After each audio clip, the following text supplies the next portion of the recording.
घर को जन्नत कैसे बना सकते हैं? बीवी शौहर का एहतराम करे, शौहर बीवी से मोहब्बत से पेश आए।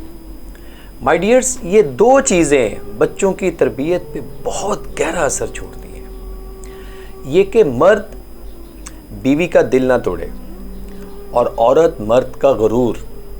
बड़ी इंपॉर्टेंट बातें हैं। बातें छोटी छोटी होती हैं लेकिन उनके पीछे बड़ी डेप्थ होती है। इसका बच्चों पे क्या असर होगा? बेटा जब घर में ये देखेगा कि मेरे वालिद साहब मेरी माँ के साथ कितने एहतराम के साथ डील कर रहे हैं, औरत का एहतराम कर रहे हैं, उसके दिल में औरत का एहतराम जागेगा।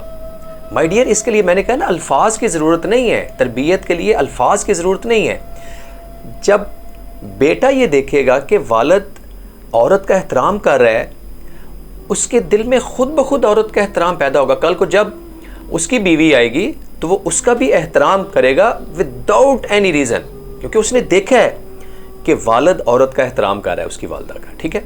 दूसरी तरफ देखें, जब उस घर में बेटी जब माँ को ये देखेगी कि मर्द का मीन वालिद का एहतराम कर रही है, उससे इज़्ज़त से पेश आ रही है, तो एक तो वालिद का मकाम उसकी नज़र में ऊंचा होगा, दूसरा वो दुनिया की मोहब्बत, अरे गहरे की मोहब्बत उसके दिल में शामिल नहीं होगी।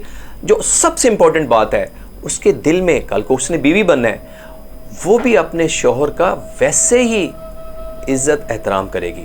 तो माय डियर, ये छोटी सी बात है कि अपने घर को जन्नत कैसे बनाएं। उम्मीद है कि आप और मैं मिल के हम अपने अपने घरों को जन्नत बना सकते हैं।